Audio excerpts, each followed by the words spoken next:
بسم الله الرحمن الرحيم. الحمد لله رب العالمين، وصلى الله عليك يا رسول الله وأهل بيتك الطاهرين، لا سيما صلى الله عليك يا أمير المؤمنين يا علي بن أبي طالب، يا وليد بيت الله الحرام، ويا شهيد محراب مسجد الكوفة. السلام علیک یا سیدی و مولائی۔ آج 20ویں ماہ مبارک رمضان ہے۔ حسب معمول ہم اور آپ آمادہ ہیں، تیار ہیں 20ویں ماہ مبارک رمضان کے دن کی دعا جو ہے اس کو ائمہ طاہرین علیہم الصلاۃ والسلام کی ہدایت کے مطابق کیوں کر ہم 20ویں تاریخ کو اپنے دن بھر کو کیوں کر گزاریں اور خدا سے کیا مانگیں اور آج کے دن خدا سے کیا طلب کریں، اس کا خلاصہ ائمہ طاہرین نے اس دعا کے چند جملوں میں عرض کیا ہے۔ بسم اللہ الرحمن الرحیم۔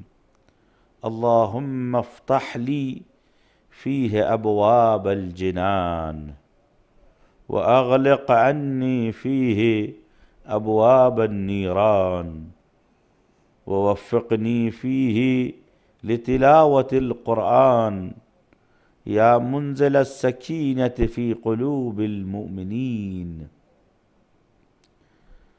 اے میرے پالنے والے بار الہ، میرے خدا، میرے اوپر جنت کے دروازوں کو کھول دے، وَأَغْلِقْ عَنِّي فِيهِ أَبْوَابَ النِّيرَانِ، اور جہنم کے دروازوں کو میرے لیے بند کر دے، وَوَفِّقْنِي فِيهِ لِتِلَاوَةِ الْقُرْآنِ، اور اس ماہ مبارک میں اور اس خاص دن میں مجھے تلاوت قرآن کی تلاوت کا شرف عنایت فرما اور مجھے توفیق دے کہ میں قرآن کی تلاوت سمجھ کر اور اسے جان کر اور اس کی گہرائیوں اور اس کی آیات کو سمجھ کر پڑھوں۔ یا منزل السکینہ فی قلوب المؤمنین، اے وہ کہ جو اطمینان و چین اور سکون نازل کرتا ہے مومنین کے دلوں کو اور انہیں گھبراہٹ اور پریشانی سے نجات دیتا ہے۔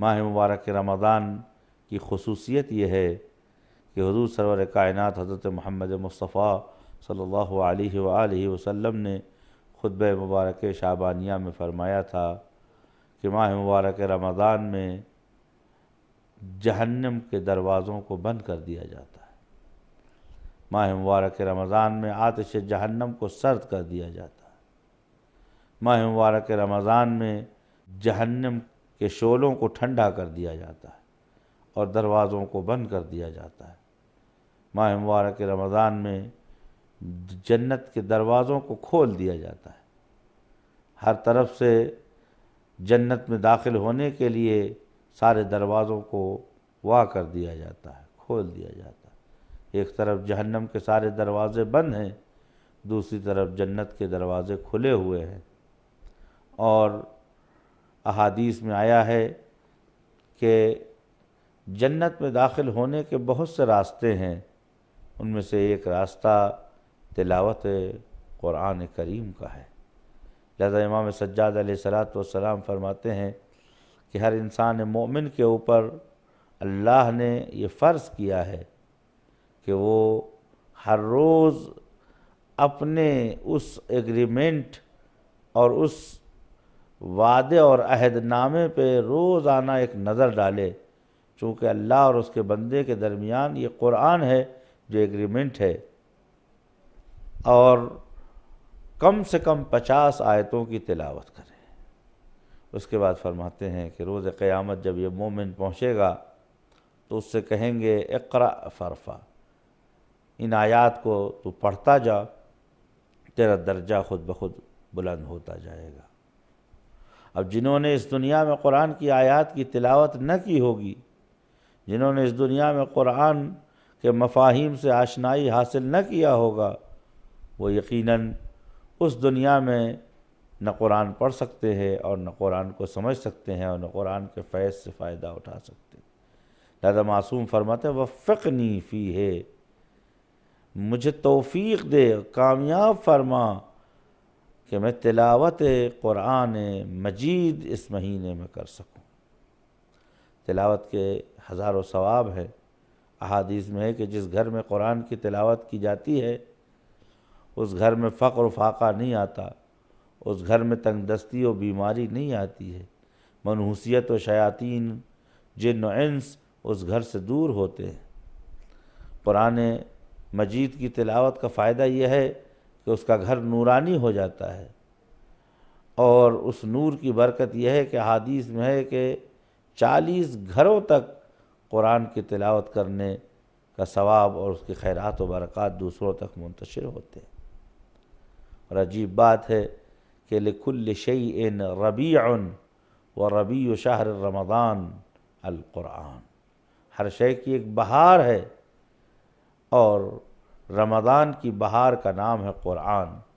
یعنی رمضان میں سب سے مہم کام جو ہے وہ تلاوت قرآن مجید ہے۔ سامعین و ناظرین، ماہ مبارک رمضان میں حتماً قرآن کی تلاوت کیجیے۔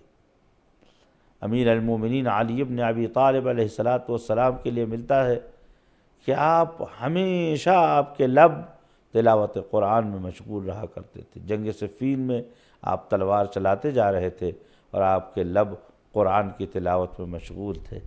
امیر المومنین علیہ السلام جس زمانے میں کوفے میں، مدینے میں، اپنے باغات میں، اپنی زمینوں پہ کام کرتے تھے، چشمے کھودتے تھے، حفاری کرتے تھے، اس وقت بھی امیر المومنین کے لبوں پہ تلاوت قرآن کریم ہے۔ پوری امت اسلام نے یہ اجماع کیا ہے کہ علی علیہ السلام سے زیادہ نہ کوئی قرآن کا عالم ہے اور نہ ہی ان سے بہتر کوئی قرآن پڑھ سکتا ہے۔ اور عجیب بات یہ ہے کہ آج دنیا میں جتنے بھی قرآن موجود ہیں وہ قرآن امیر المومنین علیہ السلام کے شاگردوں کے ذریعے سے ہم تک پہنچے ہیں۔ حفص، عاصم، عبد الرحمن اور ابی اسود دولی، یہ سب شاگرد ہیں امیر المومنین کے۔ ان سب نے مولا علی سے قرآن پڑھنا سیکھا۔ آج جو دنیا میں قرآن ہے وہ وہی قرآن ہے جو علی علیہ السلام نے ہمیں ہدیے میں دیا ہے۔ ماہ مبارک رمضان میں اللہ تعالیٰ جہنم کے دروازوں کو بند کر دیتا ہے۔ ماہ مبارک رمضان میں اللہ تعالیٰ جنت کے دروازوں کو کھول دیتا ہے۔ تو جب ایسا ہے تو ہم کیوں ایسا کوئی کام کریں کہ جس کی وجہ سے بند دروازہ ہمارے اوپر دوبارہ کھول دیا جائے اور العیاذ باللہ ہم جہنم کے نزدیک چلے جائیں۔ اور عزیزوں، جیسا کہ میں نے آپ کے سامنے عرض کیا کہ ماہ مبارک رمضان خیرات کا مہینہ ہے، برکات کا مہینہ ہے۔ جنت کے دروازوں کے کھلے ہونے کا مطلب یہ ہے کہ انسان کے لیے نیکیوں اور خیرات کا راستہ کھلا ہوا ہے، برائیوں کا راستہ بند ہوا ہے۔ روایت میں ہے کہ لو اجتمع، اگر اجتماع کر لیتے، سارے لوگ ایکا کر لیتے علی حب علی، علی علیہ السلام کی محبت پر، تو پروردگار عالم جہنم کو خلق ہی نہ کرتا۔ اب سمجھ میں آیا کہ ماہ مبارک رمضان ایک جھلک ہے امیر المومنین علیہ السلام کے وجود کی، جن کے وجود سے احادیث میں ہے کہ اگر اہل بیت علیہ السلام کا چاہنے والا، علی علیہ السلام کا چاہنے والا، اور لوگ اہل بیت سے محبت کرنا سیکھ لیں اور دشمنی سے دور ہو جائیں تو جہنم کی آگ خود بخود بجھ جائے گی۔ آج ہمارے درمیان امیر المومنین موجود ہیں لیکن سروں پہ زخم ہے۔ عزیزوں، آؤ بارگاہ علی میں چلتے۔ صحیح ہے کہ یہ دعاؤں کا پروگرام ہے، یہ دعاؤں کا برنامہ ہے، لیکن وہ لب جو ان دعاؤں کو ابھی تک زمزمہ کر رہے تھے اب وہ بستر پہ ہے۔ اصبغ ابن نباتہ کہتے ہیں کہ جس صبح مولا کو چوٹ لگی، زخم ہوا، ضربت لگی، میں مولا کی ڈیوڑی پہ بیٹھا رہا، اور عجیب بات یہ تھی کہ جب امام حسن مجتبیٰ آئے انہوں نے کہا اپنے اپنے گھروں کو چلے جاؤ، علی علیہ السلام آرام کرنا چاہتے ہیں۔ تو سارے لوگ چلے گئے، لیکن میرے قدم نے اجازت نہیں دی، میرے اندر سکت نہیں تھی کہ میں اٹھ کے جا سکتا۔ تھوڑی دیر کے بعد میرے رونے کی آواز سن کے امام مجتبیٰ علیہ السلام آئے، کیا دیکھا کہ میں نے اپنے سر کو اپنے زانوؤں میں دے رکھا ہے اور رو رہا ہوں۔ ہچکیوں کی آواز سن کے امام مجتبیٰ گھر سے باہر آئے تھے، فرمایا اسبق تم گئے نہیں؟ فرمایا یا ابن رسول اللہ واللہ قدمایا لا تتحرکان، میرے دونوں قدم حرکت نہیں کر رہے ہیں، بس ایک نظر میرے مولا پہ ڈال دینے دیجئے۔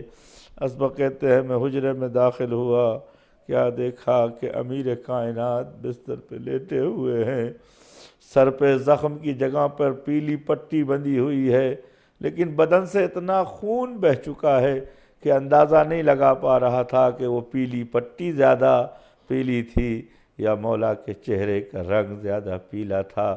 بس میں نے جھک کے مولا کو سلام کیا، السلام علیک یا امیر المومنین، السلام علیک یا اول مظلوم فی العالم، السلام علیک یا صفی رسول اللہ، السلام علیک یا وصی رسول اللہ۔